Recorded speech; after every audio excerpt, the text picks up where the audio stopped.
wala kang dating. Tapos ang pati mo sobra, ipang dapat gawin bago ka pa magangas. Bumili ka muna men, huwag mo talagang pumorma.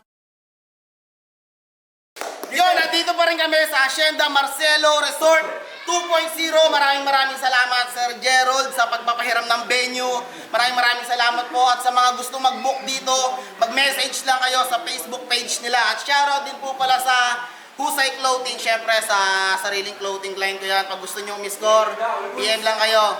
Tapos shoutout sa Rap and Drive Clothing, JMJ Builders.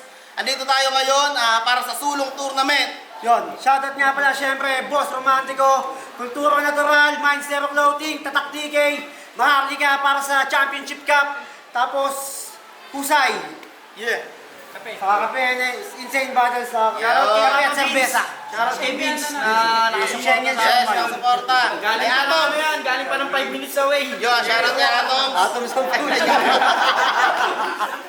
Yon, Okay.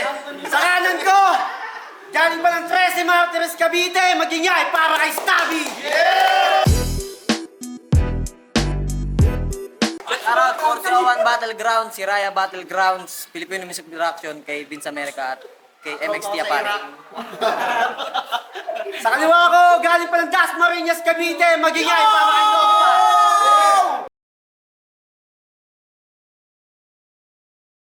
Noong pa nga pala, shoutout GS. Hindi ba pinapakilala eh? Yan. Yan. Dahil ng toss coin, si Stabby, pinili mauna. Si Nong Pao ng Banat, kay Nong Pageng. Go! Nag-lock ng profile sa Facebook, natatakot na may makakalkal. Sinearch ko yung pangalan niya, yung dati niyang account yung lumabas, tanginang angas par. Pangarap niya dati, pala Jerry Crabal, uma-action star. Di yung pwede angal, walang Jerry Crabal na yung baba, isang dangkal. Nung araw nung high school yan, gangster yan, pag after class. Kawawa yung mga kamaunang kaaway nyo, pag siya ina-uppercut. Ginamitan na ng bakal, tigas ng baba, wala pa rin talab. Tangina, pinurfinger na siya, yung four-finger pa yung basag. Nagsusulat ako, may pumasok sa isip ko kung bakit ganyan hugis na mukha niya. Nung pinagbubuntis ka siguro ng nanay mo, pinapanood niya si Baba, tuwang-tuwa siya. Sabi nung assistant, nung umadrona, nung lalabas ka na, di niya alam kung matatawa ba siya o maawa. Nung pinapanganak ka na daw yung kumadrona, hinihila ka sa baba. Gagawin yung last na battle mo no? Di na may GF mo, di niya alam chicks yun. Pag nakatalikod, mala Jillian Ward. Pag nakarap na, Lebron. Hindi, gago, joke lang. Hardworking yun. Tag-ulan man o tag-araw. Dati pa naman talaga, masipag ng mga kalabaw. Kalabaw, no? Kalabaw at mangga. Manggang kalabaw.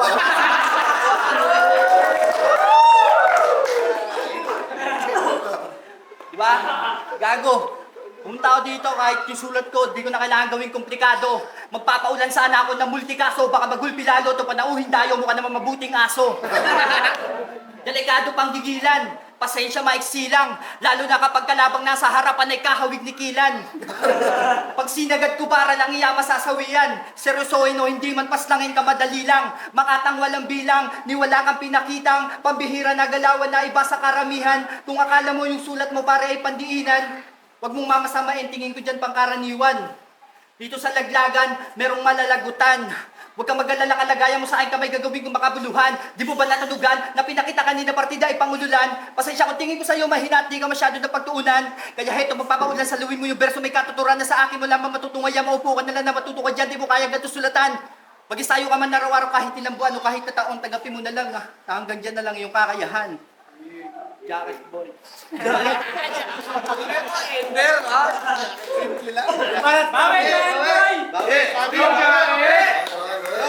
Bago ako magsimula. Pare, ito seryoso. Di ko alam gagawin ko sa tumatas balibo ko eh. Pare, noong pa. Nakita kita sa entrance, pare, pugutang yung ulo. Kaya round 1 game. Game. Isang taon na ako sa battle rap. Kaya salamat sa 4001, sa laglagan at sa rap lines. Sobrang grabe yung nabuo nyo. At sa mga ligang nabanggit, sobrang tibay at talagang solid na grupo.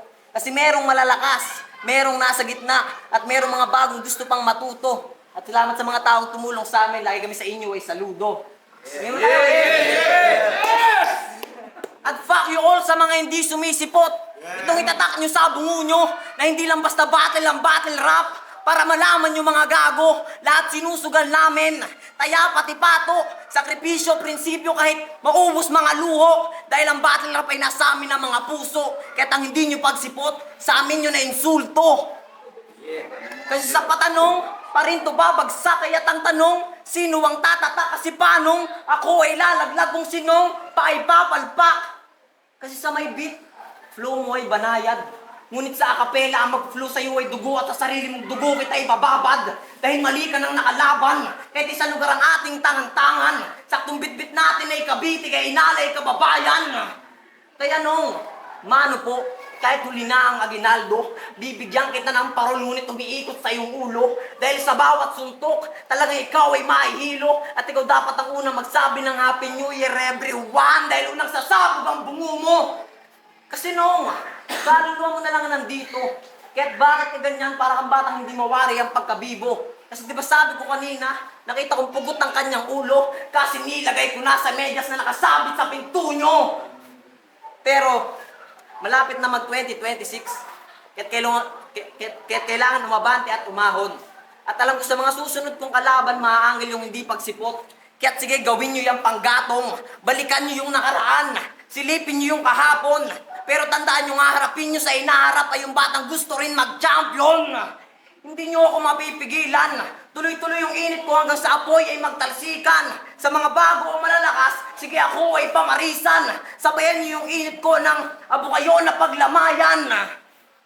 Oh, baka mapansin nyo na yung direkta sa kanya yung tugon. Pinapaalala ko lang hanggang maaga pa huwag ka mangningas kugon. Noong pa, ikaw pasalubong sa bagong taon.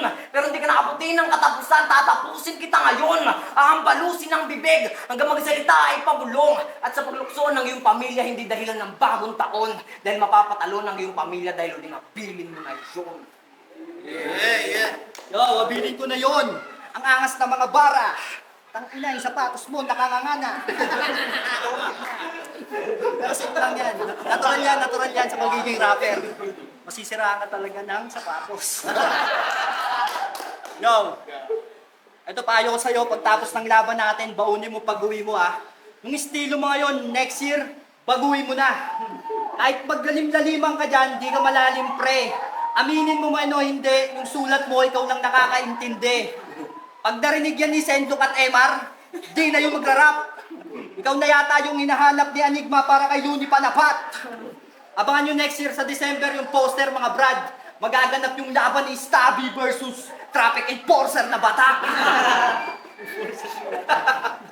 Traffic Enforcer na batak. Yung laban ni Stabby versus Traffic Enforcer na batak. Kasi tingnan mo yung ibang MC, pansin mo, puro lang yung lalim dati. Ngayon may halong joke na sa pyesa. Mas lalong naging epektibo pare. Ang punto at payo ko dito, dapat matuto kang bumalanse. Gaya ng ginawa ko sa iyo, sinulatan kita habang tumatae. Kasi tingnan mo isang buwan ka ng ganda ng seryoso, nagpapakalunod ka. Habang ako tamang nood ng samsara pag walang maayos na matuba. Marami ka man dapat aralin, di ka pa pwede pang gera. Alam mo anong dapat mong unahin? Maligo ka repa. Maligo ka repa. Kasi ikaw yung tipong taong di naman palaging nasa dagat, kahit di ka na bumabad pa sa tubig alat, sadyang maitim na kagad.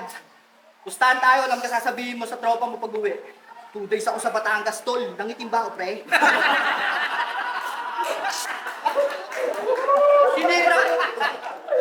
Tinira ko yung balat niya, baka sabihin ng iba dyan, sama-sama ako naman. Tang-ina kasi ng sabon mo no? Safeguard na tira-tira, pinagsama-sama mo lang.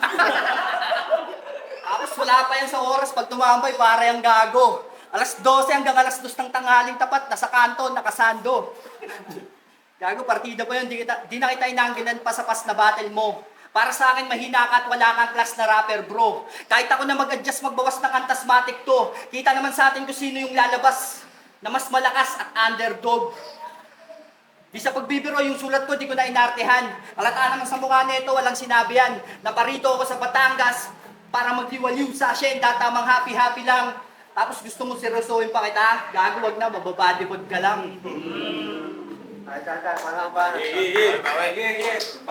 Batak daw ako. Sobrang kapal ng muka. Kumati tuloy yung aking palad. Tangina mo, isa sa dahilan kung ba't hindi sana matutuloy sa Batangas kasi late ka na magbayad. Oh, baka magribat. Hindi siya nag-abag sa pagkain. Bantayan nyo mamaya yan ha, baka una pa siyang kumain. Tangina. Round to game? Sabi niya, nung laban nila ni South Era, pumunta lang ako dito para magpagpag ng kalawang. Dito mo yan sabihin. Na kung sa may bit ka nagpagpag sa akapela, ay tuloy-tuloy kang kakalawangin. Kasi pwede ka maging si Luns. Kasi yung round 2 daw ay alanganin. Kasi sa bawat rounds, yung round 2 daw ang pinakamahina pero baliktad yung sa akin. Kasi yung pinakamalakas na round 2 ngayon sa akin manggagaling. Kasi kung nagpagpag ka lang ng kalawang, edi merong matitira. Ako di ko na kailangan magpagpag kasi wala nang malalaglag. Kasi yung estilo ko, yasang-hasa ko na. Huwag ka dito magbida. Kasi mabenta pag walang kalawang. At napapansin ka agad nila. Kasi kung nagpagpag ka lamang, edi putang ina mo, nasa mura ka lang na halaga. Kasi ano bang gagawin mo dito? Magnanakaw ng mga linya, mandadamay at kung ano pa ang sasabihin. Wala akong ganyang estilo kaya't malayo ang pinagkaiba natin. Naging warm up ka lang sa may beat ni South Era. Tapos dito kasi siksik, ano bang pakay mo sa amin? Naku, naging warm up ka lang ni South Era. Welcome sa akapela, ngayon mararanasan na durugin. Kasi ako'y humble na malakas, na para bang si Itachi. Yung pagiging rapper mo ay panggap na para bang matalang ni Kakashi. Kasi manggagaya lang to ng estilo. Kaya't anong mapapala ako dito? Kasi itong manggagaya ay madaya, kaya't ito'y para sa iyong iho. Isasabit kita sa krus hanggang ako lang ang iyong maisip. Sunod-sunod na saksak ng katana hanggang sa laman mo ay sumingit. Sumunod man o sumobra, ay wala akong pake sa time limit. Dahil malabo mo akong matalo dahil isa ako sa merong bloodline limit. At bitin pa ako sa saksak ng katana, kaya't mas maganda tong bolo. Tatagpasin dalawang paa kasi mababa lang yung level mo. Tatanggalin dalawang kamay nang di nyo na makita magmakawa tong si Gago. At meron akong nalimutan, kaya't babalik ko sa bahay, tukunin ko ang iyong ulo. Sabay tatapakan ng mapino ang bungo mo. Kasi magkaiba tayo ng hangin. Ika'y nagmistulang bola na nasa loob ng hangin kapag tinusok ay puputok. Itong daladala kong bola na nasa labas ang hangin sa dibdib ko ay puputok. Oh, sa Naruto ba tumakbo yung eksena? At masyado bang matulin? Parang Naruto at Sasuke magkaiba tayo ng hangarin. Huwag kang tumingin sa kanila, lahat yan ay aking kagibushin. Na kahit sino maging urado sa kanila ay malabo mo akong talunin. Kasi sobrang dami ng ako. Kaya't natadtad ka ng stab. Sa tagiliran may saksak, sa mukha ka pupuruan ng suntok, pati sapak, sinikmurahan, kinutongan, may kasama pang tadyak. Sakin pa rin talaga yung huling halak, hak, sabay dura tapos narat. Kaya't ngayon naramdaman mo na magkaiba tayo ng estilo kasi napapahanga ko sila. Walang matutuyo sa mga rounds ko kasi meron pa ako mapipiga. Pero pwede ka maging sikat, ngunit dahil lang din sa anino ng iba. Ako kahit mailawan ng masikatan ng araw ay wala akong anino. Kasi ako'y naiiba. Naiiba ka talaga. Kasi wala ang anino. Kasi yung anino mo, hinahanap ka kanina. Ba't ka daw naparito? Ang ina, nag-reference pa ng Naruto. Ben Takashi, ang ina mo, yung girlfriend mo, sa probinsya, banana tree. Banana tree, no? Ang ina mo. Sa katunggali kong kalahok, ako'y napahanga na lubos. Napilitang sumipot para di matawag na supot. Pilitang sumipot para di matawag na supot. Salamat tumuloy ka, kahit may buhos kayo, tol. Para makabatil sa Batangas, iniwanan niya si Por. Pero di alam ng asawa. Ang akala, pumasok siya. Umalis ng bahay kanina, may dalang pala sa tropa, pinatago niya. 2 days daw siya bago makauwi. Magaling kang kupal ka. Oti-oti daw ngayon kasi yung building matatapos na. Kasi yung building matatapos na. Balita ko, sikat ka na sa inyo, sabi ng nanay mo. Paano ba naman, 3 lang kayong bumabati sa barangay nyo. Bingot pa yung isa. Tapos mas magaling pa yon. Kesa sa'yo, ang masama pa doon, 3rd place ka lang, yung bingot pa yung nagkakampyon. Takot tong pumasok ng simbahan, di dahil sa masusunog siya. Pag sinabi ni Father, magsiyungo tayong lahat ng dibdib niya, nasusugatan niya. Isang araw, nagsimba to, pumila sa osya. Pinasubo sa kanya ng pare yung osya, yung kamay ng pare natusok pa. Kamay ng pare natusok pa. Kami ng pare natusok pa. Kaya yung mga ganyang estilo, men, sa battle, di na yung pwede, men. Kahit mga nanonood lang mapapansin, tugmaan mo pang 2010. Dapat meron kang barang pangmasa para solid din. Ito tandaan mong mamang mahabang maitim, di lahat nadadaan sa confident. Ako ang magpapasya kung panggulang tango saktuan lang aking dadalhin. Para dito sa ungas na kung umastang panggulat siya, yung angas niya tatanggalin. 40 ka namin, kaya tanggapin, hindi ka nagagaling. Huwag mong mamasamain kahit sinong tanungin. Sa battle rap, ganyang mukha, walang mararating. Binaysikan.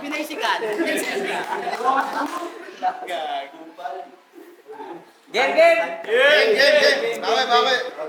Sabi ko, na yung round 2 ang pinakamalakas ko na sulat. Ngayong round 3, pasensya na. Lumagpas ako sa limit. Ito yung lakas na di na masusukat. Kasi Sir Ace, tangina naman. Pagtapos ko sa Mongoloid na cast, dito naman agad. Di naman ako si Send Luke. Pero ba't sa may sayad tinatapat? Noong pa, ano yan? Paano nga binaliktad? Sa bagay, ganun din. Pagkalaban mo si Stabby, pwedeng back out o kalamidad. Di ba, Stevie J? Noong pa, paano natapat ako dito kay Noong pa? Di malabong merong tao at sa likod mo tropa. Sumasabay ka ba sa beat? Pwes yung tiyempo ko ang kontra. Kung masasawi man to ngayon, ako lang din ang salarin. Wala nang tanong pa. Noong pa, papaluin ko mukha mo pare, parang gong ka. Tatapusin ka ngayon, hindi makakaporma. Ikay construction arawan na laging nakakobra. Sige, ako si Foreman. Di ka na makakabalay, tapos bali-bali pa buto mo sa gulpi ko na sobra. Tsaka ang tanda mo na noon pa. Tapos namamasko ka pa. Pero swerte, bumunot yung ninong niya. Tapos kinasa. Buking ina mo ka. Pero ako'y may regalo na kabalot bongga. Ihahatid kita sa inyo nakabubble wrap kasi body bag ka. Kasi may isang rapper na naman sa galit ko ang sasalo. Tatambangan sa may stab sa tagiliran matatamo. Dial 911. 1111. Wag ambulansya. Pizza Hut. Celebrate natin pagkamatay nito. Isang wak MC dead on the spot. Pinangyarihan, Hacienda Marcelo. Kasi ibang aking nilakaran kaya't dito nakapwesto. Nakapasok ka lang kasi may backer ako ay may talento. Literal na good soul ka. Dito sa ating enkwentro, palipad kang uuwi ng paliparan parang Jesse Robredo. At kahit mataas ang mga alon ay kayang-kaya kong lumusong, mapilayan o gumapang ay kayang-kaya kong gumulong, basta laging paabante, kahit wala nang ang tumulong, at tandaan yung pangalan kong Stabby sa susunod na sulong. At sisiguraduhin ko lang na iiwan kang bangkay, hindi lang basta binatel, tinuruan pa mag-dive, sinisid mo yung lalim ko, doon ka nag-suicide. Labi mo ang magsisilbing karne mamaya sa voodoo fight. At bago matapos tong taon, at bago rin sa pagtatapos, ito na yung pagkakataon. Ito yung para sa mga urado. Stabby nga pala nga yung pangalan. Bagong kikilalanin nyo sa larangan. At okay lang maging sip-sip. Ako na may napapakinabangan. Sabi nga ni Jonas, kung gusto mong manalo, yung mga urado, pakisamahan. Yun, nagkakas magiging para sa laban na yun. Boto ng Orado, nasa G. Stabby versus Noong pa. Boto ng Orado. 3-0, magingay para kay Noong pa. Palakpakan. Parang nga pala. Wala Cooking ina ng battle na yun. Solid yung round ni Tropa yung pizza. Solid. Oh, 9-1-1-1-1-1. Wata na patay pa ako dun Hindi, style clash siya pero masolid si Nong pa na tsaka bagong flavor ng comedy yun. Cooking inang yan. Baga, ang galing mag-jokes, ang galing mag-rhyme. Tapos, sobrang seryoso lang ni Tropa sa kabila. Kaya, mas natripan ko yung ginawa ni Yao Ming. Ni Yao Ming. Mirage versus Arzone. Nongpa tsaka Stabby. Mas natripan ko yung mga ginagawa ni Nongpa. Para panoorin mo si Mirage. Galing mo pa. Yun. Anthony, linya-linya, saka yun, Born to Hustle clothing. So, ang boto ko all 3 rounds, binigay ko kay Nongpa. Maganda naman yung lyrical ability ni Stabby, kaso mas direkta at mas tumatama yung mga linya ni Nongpa kay Stabby kaysa kay Stabby na medyo in general yung gusto niyang iparating na punto. Pero maganda pa rin naman yun. Mas maganda lang sa battle rap na mas maraming tumatama kaysa sa in general na punto na gusto nating sabihin sa audience. Kaya yun, all 3 rounds binoto ko si Nongpa. Anthony, Flip Top, Modus. Yeah, peace.